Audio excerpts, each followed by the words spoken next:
الحمد لله نحمده ونستعينه ونستغفره ونؤمن به ونتوكل عليه ونعوذ بالله من شرور أنفسنا ومن سيئات أعمالنا من يهده الله فلا مضل له ومن يضلله فلا هادي له ونشهد أن لا إله إلا الله وحده لا شريك له ولا نظير له ولا مثل له ولا مثال له ونشهد أن سيدنا وسندنا وحبيبنا وطبيبنا ومرشدنا ومولانا محمدا عبده ورسوله أرسله بالحق بشيرا ونذيرا وداعيا إلى الله بإذنه وسراجا وقمرا منيرا أما بعد فقد قال الله تعالى في كلامه المجيد وفي قرآنه الحميد أعوذ بالله من الشيطان الرجيم بسم الله الرحمن الرحيم إن عدة الشهور عند الله 12 شهرا في كتاب الله يوم خلق السماوات والأرض منها 4 حرم ذلك الدين القيم فلا تظلموا فيهن أنفسكم إلى آخر الآية صدق الله العلي العظيم. وقال صاحب القرآن سيد الأنام صلى الله عليه وسلم صيام يوم عرفة أحتسب على الله أن يكفر السنة التي قبله والسنة التي بعده أو كما قال النبي عليه الصلاة والسلام. وقال تعالى في شان حبيبه مخبرا وآمرا إن الله وملائكته يصلون على النبي يا أيها الذين آمنوا صلوا عليه وسلموا تسليما اللهم صل على محمد عبدك ورسولك وصل على المؤمنين والمؤمنات والمسلمين والمسلمات اللهم صل على محمد عبدك ورسولك وصل على المؤمنين والمؤمنات والمسلمين والمسلمات. আলহামদুলিল্লাহ, আমরা সর্বপ্রথম মাওলা পাকের দরবারে লক্ষ কোটি শুকরিয়া আদায় করি। সকলে বলি আলহামদুলিল্লাহ। লক্ষ কোটি দুরূদ সালাম পাঠ করি সেই মহান মানবতার মুক্তির দুধের প্রতি, যার রক্তমাখা দিন আমরা দিনে ইসলাম পেয়েছি, যার উসিলায় আমরা দুনিয়াতে আসতে পেরেছি। মুহাব্বতের সাথে সকলে বলি সাল্লাল্লাহু আলাইহি ওয়াসাল্লাম। সম্মানিত হাজরিন, জিলকদ মাসের একেবারে শেষ প্রান্তে আমরা। এই সপ্তাহে জিলকদ শেষ হয়ে যাবে। আগামী বৃহস্পতিবার অথবা শুক্রবারে পহেলা জিলহজের 1ম তারিখ হবে ইনশাল্লাহ। মানে বুধবার হলো 29 তারিখ। বুধবার কি তারিখ? 29 তারিখ হবে, সামনের বুধবারে।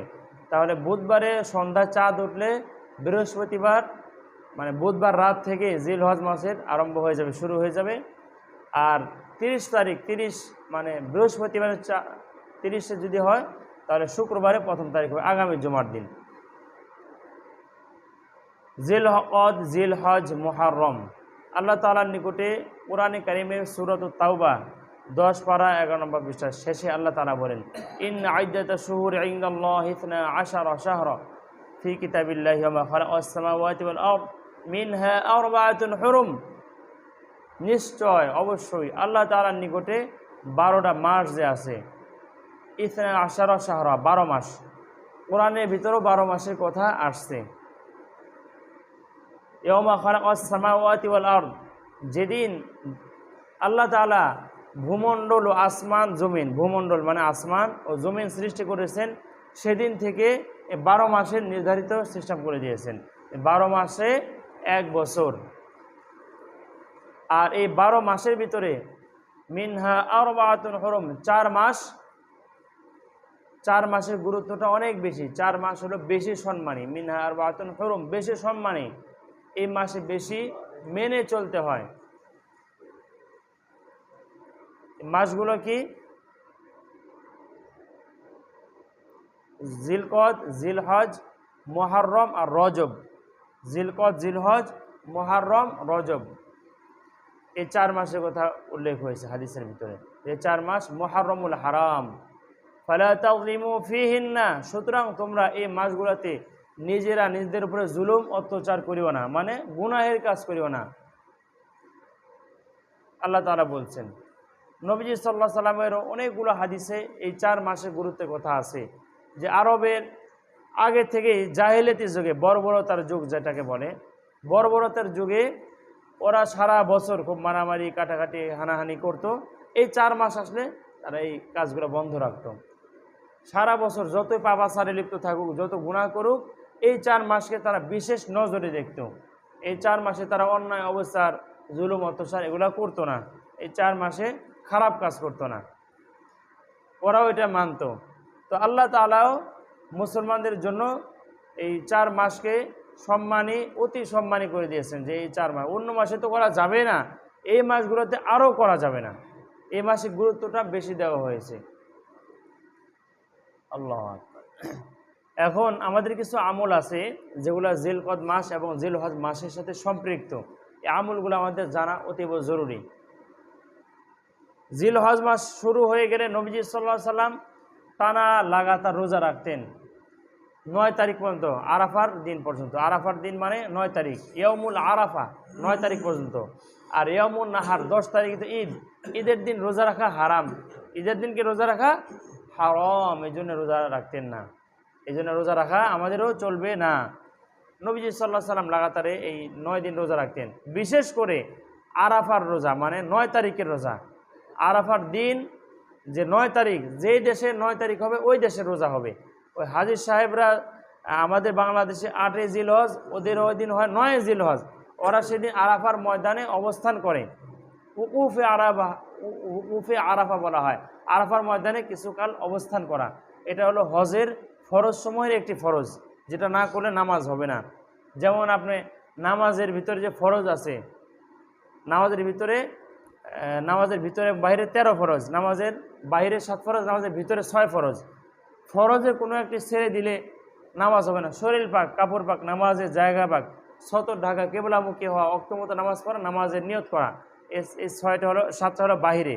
আর নামাজের ভিতরে যে ফরজ আছে, ফরজ কোনো একটা ছুটে গেলে নামাজ হয় না। আপনার শরীর পাক নাই, আপনি 1000 সেজদা দিয়েছেন, লাভ হবে? অনেক নামাজ পড়লেন, লাভ হবে না। কেবলা ঠিক নাই, আপনি অন্য ওই পূর্ব দিক হয় যদি নামাজ পড়েন, পড়তে পড়তে কপাল ফাটিয়ে ফেলেন, সওয়াব পাবেন, ওই নামাজ কোনো কবুল হবে না। নামাজের ভিতরে যে ফরজগুলো আছে, বাহিরে ফরজ, সব ফরজ মানতে হয়। হজের যে ফরজগুলো আছে, আরাফার ময়দানে অবস্থান একটা ফরজ। এখন আমরা অনেক সময় সংশয় পড়ে যাই যে হাদিসের ভিতরে আসছে আরাফার দিনে রোজা রাখা আছে, মুআরাফাতা আহতাসিবু আলাল্লাহি আন ইউকাফিরাস সানাতাল্লাতী ক্বাবলা ওয়াস সানাতাল্লাতী বাদা। রাসূল আকরাম সাল্লাল্লাহু আলাইহি ওয়াসাল্লাম বলেন, আরাফার দিনে রোজা রাখার ব্যাপারে আমি আল্লাহ তাআলার নিকটে আশা করি, যে ব্যক্তি আরাফার দিনে 9 তারিখে, জিলহজ মাসের 9 তারিখে আরাফার দিনে রোজা রাখবে, তার আল্লাহ তাআলা আমল নামা থেকে পূর্বের 1 বছরের গুনাহ এবং সামনের 1 বছরের গুনাহ মাফ করে দিবেন। সুবহানাল্লাহ, বলেন সুবহানাল্লাহ। আমরা কতই না গুনাহ করেছি, আমাদের গুনাহের কোনো হিসাব নাই। আমরা প্রাপ্ত বয়স্ক হওয়া থেকে নিয়ে আজ পর্যন্ত যার যত বছর বয়স, যদি চোখটা বন্ধ করে একটু খেয়াল করি, আপনি আপনার মাওলার সাথে একটু হিসাব করেন, কত গুনাহ করেছি। ইচ্ছাকৃত অনিচ্ছাকৃত মানুষের অগোচরে লুকায় লুকাইয়া কত গুনাহ করেছি, মানুষ যেন জানতে না পারে কত চেষ্টা করেছি। আমাদের সকলের এমন কোনো গুনাহ নাই যেগুলো আমাদের করতে প্রায় বাকি আছে। আল্লাহ তাআলার প্রায় বেশিরভাগ সীমা লঙ্ঘন করে ফেলেছি, আদেশ অমান্য করে ফেলেছি। আল্লাহ তাআলার নবীজি সাল্লাল্লাহু আলাইহি ওয়াসাল্লাম বলেন, নবীজি হাবিব সাল্লাল্লাহু আলাইহি ওয়াসাল্লাম বলেন, নবী আকরাম সাল্লাল্লাহু আলাইহি ওয়াসাল্লাম বলেন, যে ব্যক্তি আরাফার দিনে রোজা রাখবে, তার পূর্বের 1 বছরের গুনাহ, সামনের 1 বছরের গুনাহ আল্লাহ তাআলা মাফ করে দিবেন। তাহলে রোজা রাখার দরকার আছে কিনা বলেন? একদিনে রোজা রাখতে আর কি কষ্ট, একদিনে রোজা রাখা। নবীজি সাল্লাল্লাহু আলাইহি ওয়াসাল্লাম এই হাদিসটা উল্লেখ করেছেন। আর ইবনে আব্বাস রাদিয়াল্লাহু আনহু আরেকটা হাদিস, ক্বাল রাসূলুল্লাহ সাল্লাল্লাহু আলাইহি ওয়াসাল্লাম, ওয়া ইন্না সিয়ামা ইয়াউমিন মিনহা ইয়াদিলু বিসিয়ামি সানাতিন ওয়াল আমালু ফীহিন্না ইযাফু 700 যায়ফিন আও কামা ক্বালা নবী আলাইহিস সালাতু ওয়াস সালাম। এটা তো শুধু আরাফার দিনে রোজার কথা গেল, যে আমরা অন্ততপক্ষে আরাফার দিনে যেন রোজা রাখি। যাদের শক্তি আছে, সমর্থ আছে, বাড়িতে মা বোনদের কাছে এই বার্তাটা পৌঁছায় দিবেন। আপনার ইমানি দায়িত্ব, আমার ইমানি দায়িত্ব যে আজকে যে আলোচনা শুনলাম আমলের কথা, এটা বাড়িতে পৌঁছায় দেওয়া। কারণ আমাদের আম্মা জানেরা, মা বোনেরা, স্ত্রী সন্তান মেয়েরা তো আসতে পারতেছে না মসজিদে, তাদের তো শোনার দরকার আছে। তারা অনেক সময় জিজ্ঞাসা করে যে আমরা কি আমল করব। আমাদের তুলনায় মহিলারা রোজা রাখার প্রতি একটু আগ্রহী বেশি। মা বোনেরা কিন্তু নামাজের দিক দিয়ে যথেষ্ট গাফিলতি করলে রোজার দিক দিয়ে গাফিলতি করে না। পর্দা যদিও না করে না, কিন্তু রোজা অবশ্য রাখে, ঠিক না?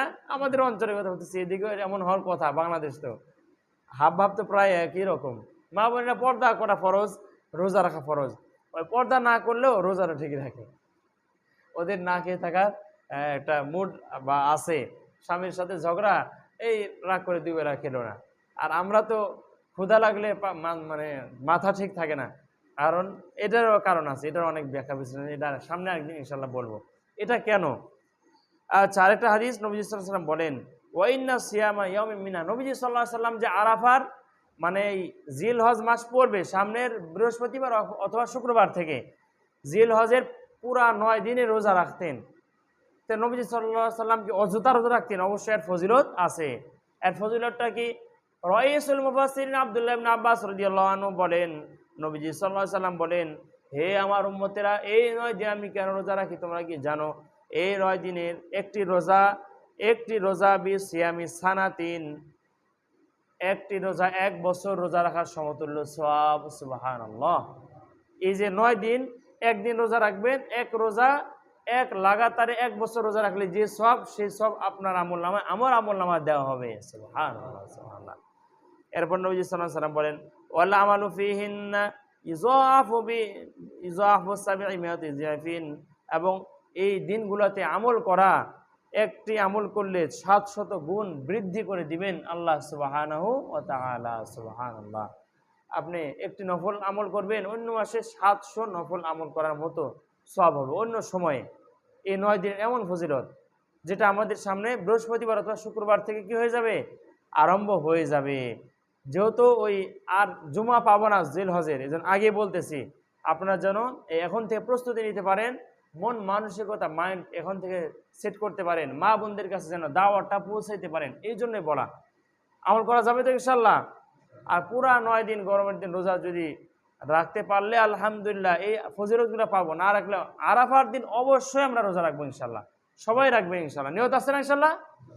আল্লাহ কবুল করুক, বলে আমিন। আরেকটা বড় একটা আমল আছে, যে যারা কুরবানি করবেন তাদের জন্যই আমল, যারা কুরবানি করবেন না তাদের জন্যই আমল। আমলটা কি? এবার নবী সাল্লাল্লাহু আলাইহি ওয়াসাল্লাম এক হাদিসের ভিতর বললেন যে যারা কুরবানি ক্রয় করেছে বা কুরবানির পশু রেডি করেছে কুরবানি দেওয়ার জন্য, তারা জিলহজ মাস পড়ার পর থেকে মুছ, নখ, নাভির নিচের পশম বা যত কর্তনের স্থান আছে এগুলা কেউ কাটবা না। এটা ঈদের দিন, ঈদুল আজহার দিন পশু ক্রয়ের আগে অথবা পরে এটা কর্তন করবা। এই ব্যাপারে আরেকটা হাদিস আসছে, এটা তো এই হাদিস দ্বারা বোঝা যায় যে যারা কুরবানি করবে তাদের। এখন যারা কুরবানি করবে না তাদের কোনো সুযোগ আছে কিনা? হ্যাঁ, সুযোগ আছে। এটাও হাদিসের ভিতরে আসছে। আন আব্দুল্লাহ ইবনে আমর ইবনে আস রাদিয়াল্লাহু আনহু আন নবী সাল্লাল্লাহু আলাইহি ওয়াসাল্লাম ক্বালা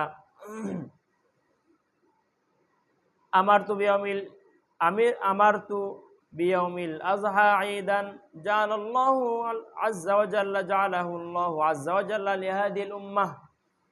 আব্দুল্লাহ ইবনে আমর ইবনে আস রাদিয়াল্লাহু আনহু থেকে বর্ণিত, তিনি বলেন নবী সাল্লাল্লাহু আলাইহি ওয়াসাল্লাম সাহাবীদেরকে উল্লেখ করে বললেন, সাহাবীদের দিকে সম্বোধন করে বললেন, আমি তোমাদেরকে আদেশ করতেছি যে এই আজহার দিনকে, 10 তারিখের দিনকে ঈদ হিসাবে তোমাদের জন্য আমি আদেশ করতেছি। আগে তো ঈদ ছিল না, মুসলমানদের আগে কিন্তু ঈদ ছিল না। ঈদের সূচনা হয় 2য় হিজরি থেকে। 2য় হিজরি মানে মক্কার যে 13 বছর যে ছিল, এই সময় ঈদ ফরজ ছিল না, ঈদের নামাজের মানে ওয়াজিব ছিল না, ঈদের নামাজ হয় নাই, আবিষ্কার হয় নাই। হিজরত করে মক্কা থেকে মদিনা যাওয়ার পরে প্রথম বছর হয় নাই, দ্বিতীয় বছরে রমজানের রোজা ফরজ করা হয়েছে, এবং ওই বছরে বদর যুদ্ধ সংগঠিত হয়েছে, এবং ওই বছরে ঈদুল আজহা ওয়াজিব করা হয়েছে। ঈদুল আজহা, ঈদুল ফিতর, সমস্ত ঈদ ওই বছর থেকে আরম্ভ হয়েছে, ঈদুল ফিতর থেকে আরম্ভ। নবীজি সাল্লাল্লাহু আলাইহি ওয়াসাল্লাম বলেন যে আমি আজহাকে ঈদ হিসাবে এই জিল হজের 10 তারিখে ঈদ হিসাবে তোমাদের জন্য নির্ধারিত করেছি।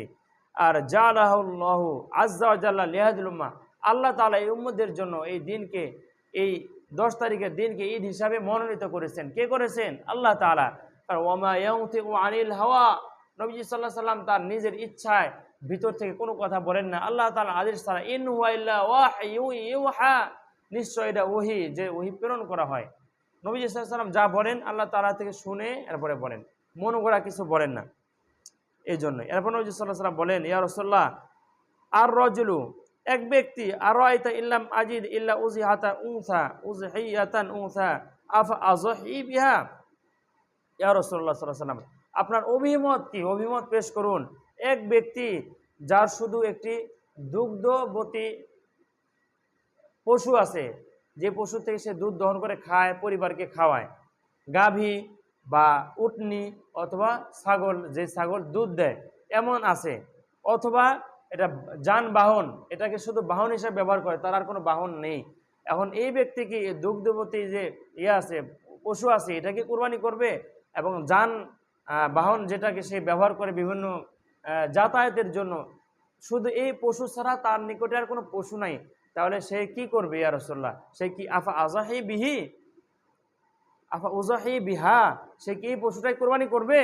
নবী সাল্লাল্লাহু আলাইহি ওয়াসাল্লাম বলেন, লা ওয়ালাকিন তাখুয মিন শারিকা ওয়া আসফারিকা ওয়া তাকুসু শারিবাকা ওয়া তাহরিক আনাতাকা ফাতিলকা তামামু উযহিয়াতাকা ইনদাল্লাহি আযজা ওয়া জাল্লা। সুবহানাল্লাহ।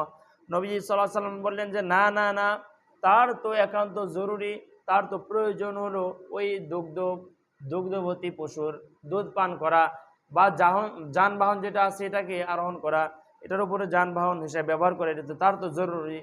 সে এটাকে কোরবানি করবে না, কোরবানি করলে তো সে নিঃস্ব হয়ে যাবে, সেটা করবে না। তবে কোরবানির সব পেতে হলে একটি কাজ আছে, এই কাজটা যদি করে তাহলে তার আমলনামায় পূর্ণ কবুল কোরবানির সব দেওয়া হবে। সুবহানাল্লাহ। এটা আমাদের মতো গরিব অসহায় যারা, তাদের জন্য বলা হয়েছে হাদিস। নবী সাল্লাল্লাহু আলাইহি ওয়াসাল্লাম বলেন, সে যেন তার চুল, তার নখ, তার মুছ এবং তার লজ্জাস্থানের যে পশম আছে এগুলা যেন সে এই দিনগুলোতে না কর্তন করে, জিলকদের মাসের শেষের দিকে এটা কর্তন করে রেখে দিবে, এবং ঈদের দিন গিয়ে এগুলা কর্তন করবে, এই নিয়তে যে আমি কুরবানি করতে পারলাম না আর্থিক দুর্বলতার কারণে, সংকটের কারণে, আমি নবী সাল্লাল্লাহু আলাইহি ওয়াসাল্লামের হাদিসের আমল করতেছি, এটা করলে কুরবানির সওয়াব পাওয়া যাবে ইনশাআল্লাহ তাআলা। এই নিয়তে আমরা এটা করব ইনশাআল্লাহ। তাহলে হাদিস দ্বারা আমরা বুঝলাম যে যারা অসহায়, হত দরিদ্র বা অসচ্ছল, কুরবানি করার মতো সামর্থ্য নেই, এমন ব্যক্তিরাও কুরবানির সওয়াব পেতে পারে, সুযোগ আছে। আছে না? সবাই বুঝতে পারতেছেন তো? সুযোগ আছে তো? আমরা সামনের সোমবার অথবা মঙ্গলবারে আমাদের কর্তনের যে কাজগুলো আছে, নখ মুছ থেকে শুরু করে, দাড়ি কাটবেন না, দাড়ি কর্তনের অংশের ভিতরে পড়ে না। অন্য যেগুলো কর্তন করা লাগে আমরা সামনের সোমবার বা মঙ্গলবার করে ফেলবো, এই কুরবানির সব পাওয়ার নিয়তে। কুরবানি যারা দিব তারাও করব, যারা দিব না তারাও করবো ইনশাআল্লাহ তাআলা। কারণ কি, আমি যে কুরবানি দেব, আমার কুরবানি আল্লাহ তাআলার দরবারে 100% শিওর কবুল হবে, এর কোনো গ্যারান্টি আছে? নিশ্চয়তা আছে? তো এই আমলটা ইখলাসের নিয়তের সাথে যদি করেন, কুরবানির দিন যদি কর্তন করেন, এটার সব মিস যাবে না, এটার গ্যারান্টি আছে। এটার কি আছে? নিয়তের উপর, যেহেতু আপনি নিয়ত করে আপনি যখন কাটবেন, নখটো কাটবেন, বোঝা যাবে যে আপনি এই নিয়তেই করছেন। এখানে তো নিয়তের, এখানে অর্থের বিষয় না, এখানে নিয়তের বিষয়। নিয়তটা করলে সওয়াবটা নিশ্চিত পাবেন। এই জন্য আমরা অবশ্যই খেয়াল করব, প্রয়োজনে বাড়িতে আলোচনা করব, কারণ মা বোন আছে, তাদেরও নখটো কাটার প্রয়োজন আছে, তাদের সাথে আলোচনা করব। আপনার মনে থাকলে আপনি মনে করে দেবেন সামনে সোমবার বা মঙ্গলবার, বা বাড়িওয়ালির মনে থাকলে, মা জানদের মনে থাকলে তারা মনে করে দিবে, নখটো কাটছিস কিনা। আলোচনা করলে কিন্তু আমল করা সহজ হয়ে যায়। আর যদি কোনো আমরা আলোচনা না করি তাহলে ভুলে যাব, ভুলে গেলে বিশাল বড় একটা আমল ছুটে গেল। যদি ভুলেও যাই, যদি মনে হয় জিল হজ মাস পড়ার পরে কাটাতে হলো না, আর কাটবেন না, দরকার নাই, ওই 10 তারিখে কাটবেন, তাও হবে। এটা একটা সুযোগ, তাও কি হবে, 10 তারিখে কাটার সুযোগ হয়। এখন আমাদের দুই একটা মাসলা নিয়ে আলোচনা করি। কুরবানি কাদের উপর ওয়াজিব? কারণ প্রত্যেকটা মানুষ সামনের দিন কিভাবে চলবে ভবিষ্যতের চিন্তা আগে থেকেই করে। এখন খুব জোয়ানরা ভবিষ্যতে কি করবে, বুড়া হয়ে যেন ও একবারে অচল না হয়ে যায়, কারো দ্বারস্থ যেন না হতে হয়, একেবারে যেন অসহায় এমন হত দরিদ্র যেন না হতে হয় যে মানুষের কাছে ভিক্ষা করতে হচ্ছে বা বিপদে পড়ে যেতে হচ্ছে। এজন্যই সবাই সঞ্চয় করার চেষ্টা করে, প্ল্যান করে আগে থেকেই, যে আমি এখন একটু রোজি রোজগার করি, শেষ বয়সে আমি যেন কারো দ্বারস্থ হয়ে কারো মুখাপেক্ষি হয়ে না চলতে হয়, সন্তানদের মুখাপেক্ষি হয়ে তাদের দিকে তাকিয়ে না চলতে হয়। সবার তেমন একটা চিন্তা ভাবনা যারা জোয়ান, ঠিক না? ভবিষ্যতে কি করব, এরকমই তো চিন্তা। তো এই ভবিষ্যতের চিন্তার ভিতরে এটা একটা চিন্তা করবেন, আগামী কুরবানি ঈদ কীভাবে কোরবানি দিব, অর্থ কিভাবে জোগাড় করব, অর্থের যোগদান এটাও আমাদের আগে থেকে প্ল্যান করা প্রয়োজন। যে ব্যক্তির নিকটে একান্ত প্রয়োজনীয় জিনিসপত্র বাদ দিয়ে, টিভি একান্ত জিনিসের ভিতর পড়ে না, ফ্রিজ একান্ত জিনিসের ভিতর পড়ে, আপনার খাওয়া পড়া, আপনার স্ত্রী সন্তান ওর খাওয়া পড়া, এগুলোর ভিতরে একান্ত আপনার এক বছরের খাদ্যের যে খোরাকি, একান্ত মানে যে নিজস্ব হাওয়া যে আসলিয়া যাকে বলা হয়, একান্ত প্রয়োজনীয় জিনিস বাদে যত জিনিস আপনার আছে, আপনার যাদের বাসায় টিভি আছে টিভি থেকে শুরু করেন, এরপরে অনেক সামগ্রী আছে যেগুলো অনেক দামি দামি, সিরামিক্সের প্লেট, দামি দামি শাড়ি, বা আপনার দামি দামি এমন কাপড় বা স্বর্ণ অলংকার রূপা অর্থ ব্যাংকে আছে, ওই লাগানো আছে, জমি কটা নিছেন টাকা তার কাছে দেওয়া আছে, জমি ফেরত নিলেও টাকা পাবেন, এরকম যত দিক দিয়ে আছে। যদি 52.5 ভরি রূপার যে দাম, এখন 95,000 টাকার মতো হয়, 94 থেকে 95,000 টাকার মতো হয়, এই দামের মতো মানে দাম সমতুল্য দাম যদি হয়, সব মিলিয়ে আপনার ব্যবসায়িক পণ্য আছে এগুলা সব মিলিয়ে, বা আপনার খোরাকি বাদে আরও অনেক ধান আছে যেগুলো আপনি বিক্রি করবেন, আপনার নিয়ত ভুট্টা যেগুলো বিক্রি করবেন, যেগুলো আপনার হাওয়াই যে আসলিয়ার অন্তর্ভুক্ত না, অনেক জমি, আপনার 3 বিঘা জমি হলে হয়ে যায়, আপনার আছে 10 বিঘা জমি, তাহলে ওই যে অতিরিক্ত জমিটা আছে এগুলো হিসাব করলে তো 95,000 টাকা এমনি হচ্ছে। এগুলা হিসাব করে যাদের 95,000 টাকা বা সম পরিমাণ মূল্যে পৌঁছবে তাদের উপরে কোরবানি ওয়াজিব, বাধ্যতামূলক দিতেই হবে। এটা আল্লাহ তাআলার আদেশ, ফাসল্লি লিরাব্বিকা ওয়ানহার, কোরবানি করো, ওয়ানহার কোরবানি করো, আল্লাহ তাআলার আদেশ, সেটা নবী সাল্লাল্লাহু আলাইহি ওয়াসাল্লামের আদেশ। যদি না করেন কি হবে, আপনি দুনিয়াও ক্ষতিগ্রস্ত, আখিরাতেও ক্ষতিগ্রস্ত। দুনিয়ার ক্ষতিগ্রস্ত অনেকগুলো আছে, দেখবেন যারা আল্লাহ তাআলা বিধান মেনে চলে না, ওই হালাল টাকায় যদি কোরবানি করতে হয় 10,000 টাকা যাইতো, এমন আল্লাহ তাআলা তার একটা বিপদ দিয়েছে, বা এমন একটা অসুস্থতা দিয়েছে, বা এমন একটা মামলার ভিতর প্যাসেজ লাগাই দিছে, আর 1 লাখ টাকা পুরায়ও ওটা সমাধান হচ্ছে না। এমন হয়তো যারা হারাম উপার্জন করে চক্করে বক্করে ওগুলো শেষ হয়ে যায়, হারাম থাকে না। এরকম ভাবে হালাল টাকা আছে আপনার অনেক, কুরবানি ওয়াজিব, কুরবানি দেন নাই, এটাও আল্লাহর গজবে ধরবে, এটাও একদিন না একদিন এমন একটা আযাব, এমন একটা বিপদ, এমন একটা বিপদে পড়বেন, এমন একটা অসুস্থে পড়বেন যে কুরবানি দিলে যা হয়তো তার চেয়ে 3-4 গুণ বেশি কেটে যাবে। এটা হলো শাস্তি, এটা দুনিয়ার শাস্তি। আর আখিরাতের শাস্তি জাহান্নাম তো আছে, এটা তো বুঝি আমরা। এই জন্যই আমরা চিন্তা ভাবনা করে দেখি অ্যাকাউন্টে ব্যাংকে টাকা আছে কিনা, আমাদের অতিরিক্ত জিনিস যেগুলো হিসাব করে আমরা একটা জরিপ করব যে আমাদের কুরবানি ওয়াজিব কিনা। আমাদের অনেক সমাজভুক্ত যে এলাকাগুলো থাকে, আমরাও সমাজে থাকি, যেখানে থাকি সমাজভুক্ত এলাকাতে 3 শ্রেণীর লোক থাকে। আমি আমার গবেষণায় বলতেছি, এক শ্রেণীর লোক যে আমার অবস্থা যেমনই হোক কুরবানি আমি দিবই দিব, আমি সমাজের গোশত নিব না, ওই বাড়ির মাংস নিব না, তাদের একটা চিন্তা ভাবনা, আল্লাহ তাআলা ওদেরকে ব্যবস্থা করিয়ে দেয়।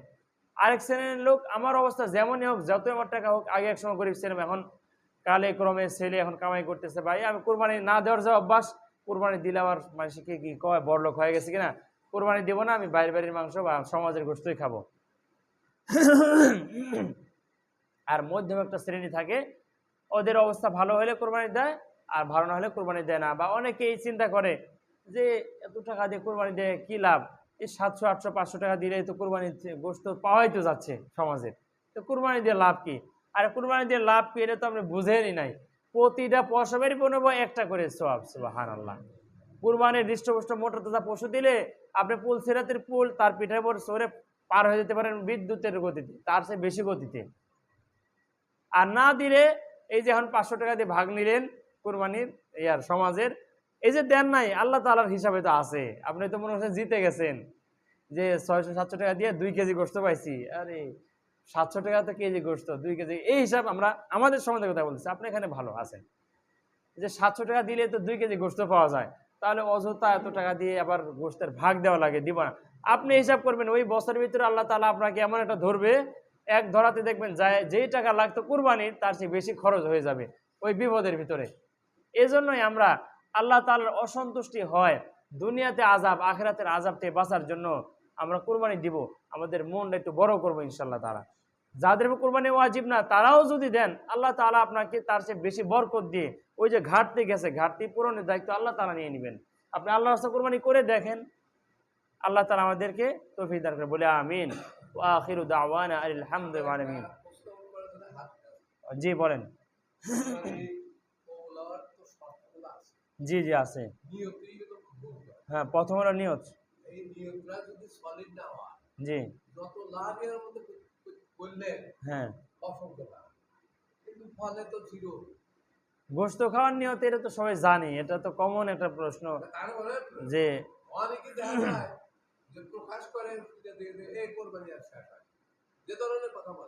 জি আমরা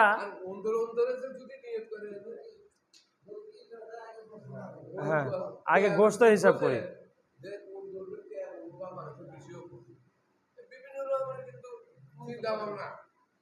আচ্ছা আমরা আচ্ছা ইনশাআল্লাহ, মুরব্বী একটা গুরুত্বপূর্ণ কথা বলছেন, যাক সংক্ষেপে বলি। আমরা নিয়ত কুরবানি করব আল্লাহ তাআলার নিয়তে, গোশত খাওয়ার নিয়তে না। আমরা যদি এই 1 লক্ষ টাকা দিয়ে গরু কিনি, তাহলে আমাদের টার্গেট আগে 1 লক্ষ দিয়ে কিনলে যাতে করে আমার 700 টাকা বা 600 টাকার উপরে যেন গরুর গোশতের দাম না হয়, এই হিসাব যদি আগে ক্যালকুলেটর দিয়ে করি, বেশিরভাগ করে অনেক জায়গায়, বা ওই আগেই কসাই বা দালাল নিয়ে যায়, আইডিয়া করেন ভাই কয় মন হতে পারে, 3.5 মন 3.5 মন, তাহলে আমরা এত টাকা দিলাম, ভাগে কয় টাকা বললো, আরে ভাগের যে হিসাব করে ফেললেন, এটা না করি।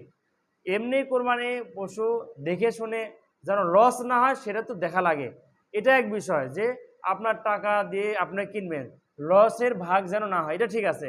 কিন্তু আরেকটা আপনি আগে হিসাব করে ফেললেন, আফসোস করা বিষয়টা। ভাই যে গরু কিনতে যাবেন 7 ভাগের যে 2 জন বা 3 জন বা 5 জন যাবেন, খুব সাবধান ভাই, জিতা লাগবে। গরুর গোশতের দাম যেন 600 টাকার উপরে না হয়, 650-এর উপরে যেন দাম না হয়, ওইভাবে দরদাম করেন, ওইভাবে করেন। এটা তাহলে গোশত খাওয়াই টার্গেট হয়ে যাচ্ছে, এটা আল্লাহর রাস্তায় কুরবানি দেওয়া টার্গেট না। আপনি মনে মনে টার্গেট তো থাকবে এটাই যে যেন জিতেন, তবে এটা প্রকাশ করবেন না। আর খালেস নিতে থাকবে এটাই যে আল্লাহর জন্য কুরবানি দিব, গোশতের দাম যাহা হয়। আগে এক সময় আমার যে শ্বশুর মারা গেছেন, আল্লাহ মাফ করুক, উনি গরুর ব্যবসা করতেন, মৃত্যু পর্যন্ত গরুর ব্যবসা করে গেছেন। তো উনি বলেন 3-4 মাস আগে থেকেই অনেক গরু, 7-8টা করে গরু সবসময় থাকতো। আগে এক সময় এই ঢাকা গাবতলী বিভিন্ন হাটে গেলে গরু কোনটা পছন্দ, ছেলে মেয়ে বা ইত্যাদিকে নিয়ে এসে গরু এরা পছন্দ, কত দাম, এত দাম, বাস দেন, নিয়ে চলে যেত, সোজা দড়ি ধরে নিয়ে চলে যেত। দর দাম গোশত কতখানি কোনো জরিপ করতো না এক সময়। আমার শ্বশুরের কথা যে অনেক বছর তখন আমরা খুব লাভবান হয়েছি বা ঠগা হয় নাই। আর এখন আগে হিসাব করে, আগে আইডিয়া করে তাকায় কয় মন হতে পারে, এমনকি অনেক জায়গায় ওজনও করে গরু, মিটারে ওজন করে আবার কি, তাহলে তো গোশত খাওয়া হয়ে গেল, গোশত খাওয়াই তো মূল টার্গেট হয়ে গেল, কুরবানি হলো না। এই জন্য আমরা চেষ্টা করব আমাদের মূল টার্গেট আল্লাহ তাআলার রাজি খুশি, আল্লাহ তাআলার রাজি খুশি। আল্লাহ তাআলা আমল করতে ফিরে বলে আমিন। জুমার আগে সুন্নাত যারা পড়ে নেয় তারা যেন পড়ে।